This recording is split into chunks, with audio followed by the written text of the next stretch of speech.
This is a story of a mother who travels multiple times just to save her son. Hello and welcome back to every recap ever. Today we are seeing a 2017 sci-fi movie called Reset. Like usual, subscribe to our channel for more recaps and let's start. In the distant future, the existence of parallel universes was discovered, and every research facility from all over the world jumped on the bandwagon. However, one of the facilities in the USA got wiped up. Reason: due to the multiple test subjects from parallel worlds creating a massacre. So they had no option but to ask a guy named Chui to steal the information from the Chinese Nexus Institute. Apparently, Chui is in a desperate situation due to personal reasons and agrees to do this job. Few months later, at the Nexus Institute, Tian, Dong, and the project director manage to finally send an ape back in time. They have been working on this project for years, and now it is finally ready to test on human beings. Later, Tian gives the presentation about this breakthrough to the corporation head. So according to her, they have created a particle transmitter which breaks down body cells and sends through their artificially created wormhole. With this, the subject can travel through parallel universes and ends up in the past. Though they have only been able to send the subject 2 hours in the past right now, it will surely increase in the future.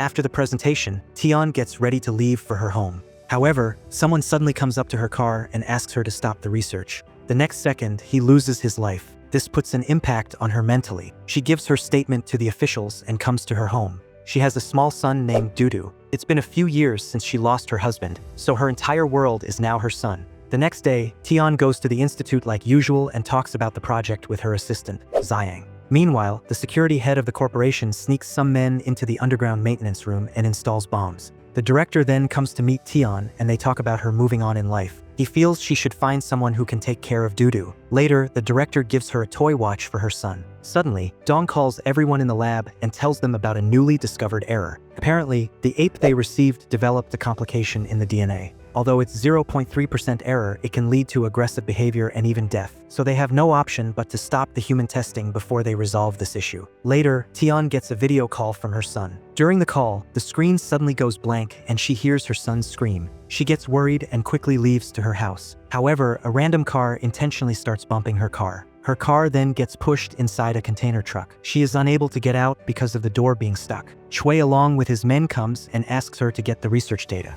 He is the one who kidnapped her son. She tries to explain to him that it is very difficult.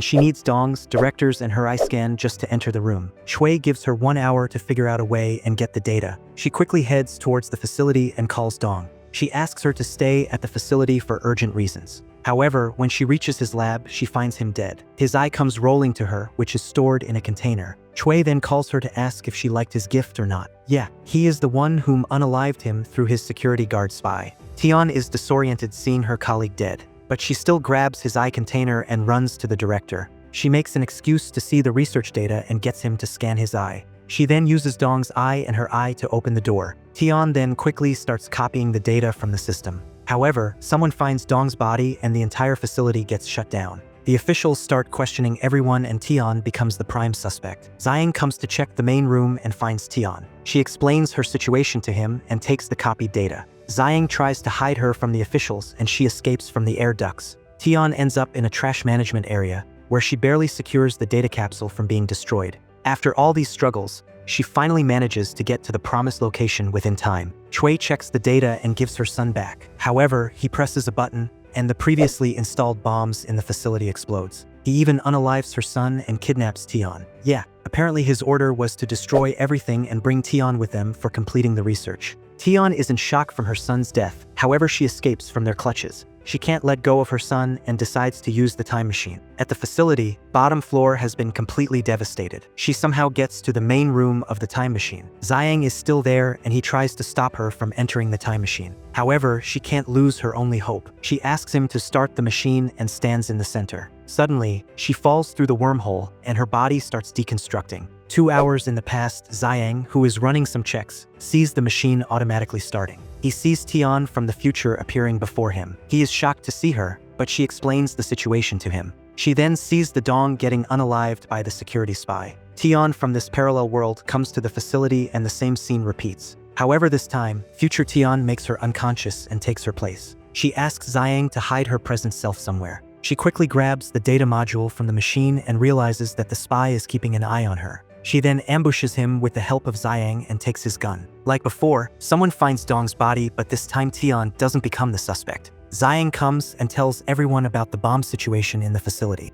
Future Tian then comes to the promised location and threatens Chui to destroy the data. She smartly secures Dudu this time and escapes in her car. Chui checks the data and finds out it's empty. He then starts chasing Tian with his men. After some intense chase, she thinks she has managed to get away from them. However, Chui corners her on the bridge and unalives Dudu again. Tian again uses the machine and comes back to the timeline. She has become mentally unstable seeing her son die 2 times before her. Xiang is worried about seeing her using the machine for the 2nd time. However, she just doesn't care and leaves the facility. So now there are 3 Tian in the same world. And for my mentality's sake, I'll name the present Tian 0. The one who time traveled once will be Tian 1. And the one who did it 2 times will be Tian 2. Meanwhile, officials realize there really are bombs in the facility. However, they can't do anything but evacuate, as the bomb squad is going to take too much time to arrive. Tian 2 calls Tian 1 and asks her about the location. It's the scene where Chui is going to unalive her son. However, Tian 2 jumps her car from the bridge and crashes into the Chui. Tian 1 takes this opportunity and runs with Dudu. Chui sees another Tian and realizes that she has used the machine. He quickly runs behind them to catch her and the kid. They manage to hide in the abandoned building.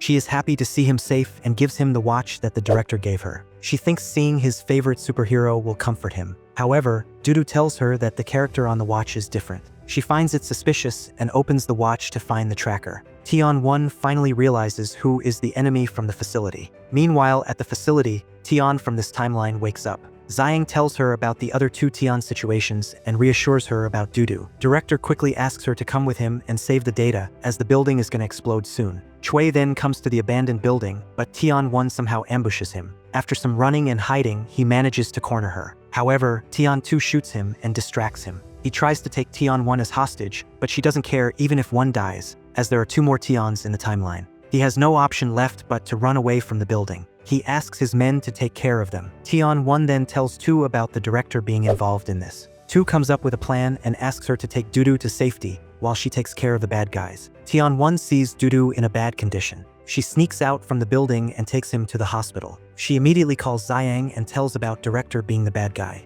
Meanwhile, Tian 2 somehow takes care of the bad guys and decides to go to the facility. Xiang quickly goes to confront the director, however he shoots him. Tian is confused as to why he did this. Apparently, after the presentation that day, the director received the notice of suspension. The facility head wanted him to leave the project and give credits to Tian. Director couldn't accept his efforts going in vain. Later, Chui visited him and made this plan with the director. He offered him fame in exchange for data. Chui then comes to the facility to take the data. He comes to the main room and shoots the director. Apparently, he was just using the director to get his mission done. It was Tian whom he needed and not the director. He then tries to unalive the present Tian, as there are other copies. However, Tian 2 comes and shoots him. With their combined efforts, they manage to defeat Chui. While on his dying moments, he finally tells them the reason for his doings. Apparently, he lost his wife and son in a plane crash. He was part of a US research facility. They promised to send him to the past to reunite with his family.